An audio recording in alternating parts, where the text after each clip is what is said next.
नमस्कार। MSG 6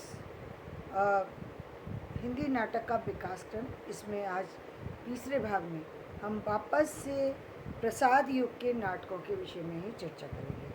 तो प्रसाद युग के जो अन्य प्रसाद जी प्रयोगधर्मी नाटककार थे, यानी प्रसाद जी ने सिर्फ एक ऐतिहासिक पर ही नहीं लिखा, अन्य तरह के भी प्रयोग किए, लेकिन ऐतिहासिक नाटकों में उनकी पकड़ बहुत मजबूत रही है, इसमें कोई दर नहीं है।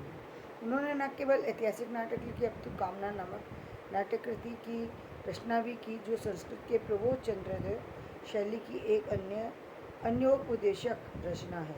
एक घूंट उनका सफल एकांकी है, तो करुणालय गीत नाट्य के अंतर्गत रखा जा सकता है। प्रसाद युग के अन्य उल्लेखनीय नाटककारों में हरिकृष्ण प्रेमी, लक्ष्मी नारायण मिश्र, सेठ गोविंददास, गोविंद वल्लभ पंत, उपेंद्र नाथ अस्क, वृंदावन लाल वर्मा, किशोरी लाल वाजपेयी, वियोगी हरि चतुर्सेन शास्त्री, पांडे बेचन शर्मा उग्र आदि के नाम लिए जा सकते हैं। हरिकृष्ण प्रेमी मध्यकालीन इतिहास से विषय वस्तु का चयन करते हुए भव्य ऐतिहासिक नाटकों की रचना की। जैसे कि प्रसाद जी ने किए, उसी तरीके से हरिकृष्ण प्रेमी जी ने भी ऐतिहासिक नाटकों की रचना की है।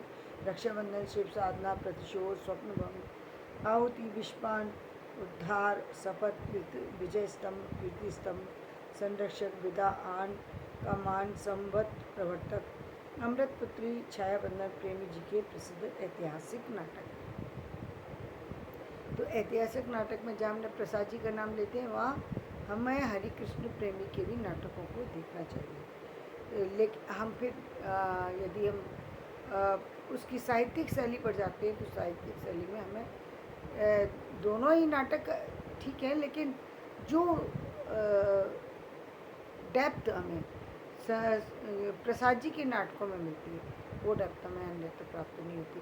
बाणभट्ट की जो आत्मकथा है, उसमें भी बहुत ही रोचक ढंग से और बड़ी घुमा फिरा करके अपनी ऐतिहासिक शैली को प्रस्तुत किया गया है, बशर्ते वो आपको समझ में आ जाए। प्रसाद युग के एक अन्य प्रमुख नाटककार के रूप में लक्ष्मी नारायण मिश्र का नाम भी उल्लेखनीय है। उनके प्रसिद्ध नाटकों में सन्यासी, राक्षस का मंदिर, मुक्ति का रहस्य, राजयोग, सिंदूर की होली आदि रात के नाम लिए जा सकते हैं। मिश्र जी समस्या प्रधान नाटकों की रचना के लिए प्रख्यात हैं। सिंदूर की होली 1934 में मिश्र जी ने विधवा विवाह एवं नारी उद्धार जैसे विषय चुने हैं। मिश्र जी ने कुछ ऐतिहासिक नाटकों की रचना भी की है। इनमें गरुण ध्वज 1945 में, वत्सराज 1950 में, दशाश्वमेघ एवं विस्तस्तता की लहरें इनके प्रसिद्ध नाटक हैं। उनके नाटक 3 अंकों में प्रस्तुत हुए हैं। सेठ गोविंददास ने आदर्शवादी नाटकों की रचना की है। उनके नाटकों में प्रमुख है प्रकाश स्वतंत्र सिद्धांत, सेवापद, संतोष कहाँ, त्याग और ग्रहण, बड़ा पापी कौन, सुख किसमें, महत्व किसे, गरीबी अमीरी, ये सब जो है आदर्शवादी नाटक है। क्योंकि हम देखते ही आ रहे हैं कि पहले एक युग ऐसा ही था, एक युग क्या अब तक 2023 तक हम कहें आदर्श पर ही दुनिया टिकी थी, यथार्थ को मानना नहीं चाहती थी। अब भी लोग यथार्थ पर आना ही नहीं चाहते, यथार्थ की स्थिति से भागते। पता नहीं क्यों, मुझे नहीं समझ में आता कि भाई जब तक आप देखेंगे नहीं तो जानेंगे कैसे। भाई कुछ चीज़ें तो देखनी ही पड़ेंगी ना, क्या सही है क्या गलत है। जब तक आप देखेंगे नहीं, मानेंगे नहीं, तो आप खुद से देखिए ना। दूसरों की आंखों से क्यों हर चीज़ को देखने की कोशिश करते हैं। आपको जहाँ डाउट हो रहा है वहाँ जाइए और वहाँ की चीज़ों को निरीक्षण कीजिए, फिर पता कीजिए कि सत्य क्या है।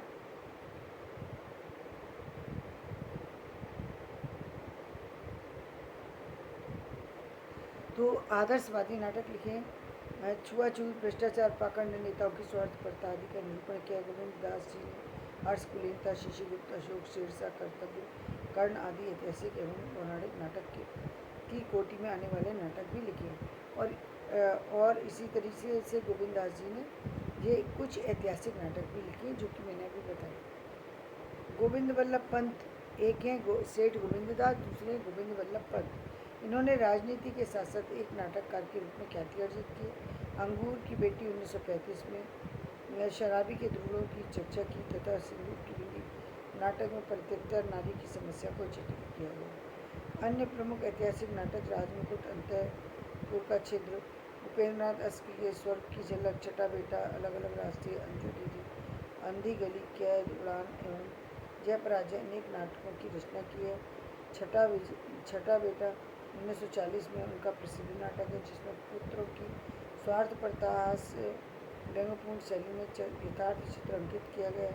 अंजू दीदी 1954 में नाटककार की अहम बाध्यता एवं प्राचीन संस्कारों के दुष्प्रभाव का वर्णन किया गया। वह टूट जाती है किंतु झुक नहीं पाती, 2 अंकों का ये लघु नाटक रंगमंच की दृष्टि से पूर्ण सफल हुआ।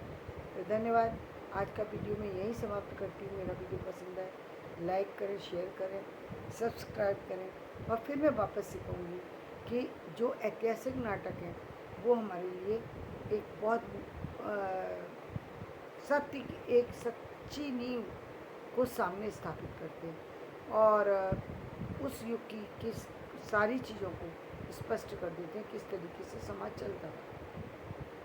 जब हम आदर्शवाद की करते हैं तो लोग कोरे आदर्श की बात करते हैं, ऐसा तो हो जाना चाहिए, ऐसा तो करना चाहिए, ऐसा तो करना चाहिए। अरे भाई, हर व्यक्ति की एक जैसी स्थितियाँ नहीं होती, तो ये करना चाहिए शब्द हटा देना चाहिए, क्योंकि हर व्यक्ति अपनी परिस्थिति के अकॉर्डिंग ही करेगा। यदि आप करना चाहिए पर बांध देते हैं तो वो बंधन जो है अस्वीकार है। क्यों? क्योंकि एक तरफ से कभी कोई चीज़ नहीं हो सकती, दोनों तरफ से उस तरह से होना चाहिए, और दोनों तरफ से नहीं होने पर ही वो स्थितियाँ टूटती हैं। वो स्थितियाँ टूटती हैं जो आदर्श पर रखी जाती दुनिया में, जिन पर हम केवल कोरे आदर्श की बातें करते रहते हैं। कोरे आदर्श की, जब हम उस पद पर पहुंचते हैं तो फिर हम हमारे वो आदर्श कहीं रखे रह जाते हैं, क्योंकि सत्य तो सत्य होता है ना। जब सत्य पर आते हैं तो वहाँ खड़े होकर के जब देखते हैं तो ऐसा लगता है कि शायद सामने वाला सही था, हम ही गलत थे।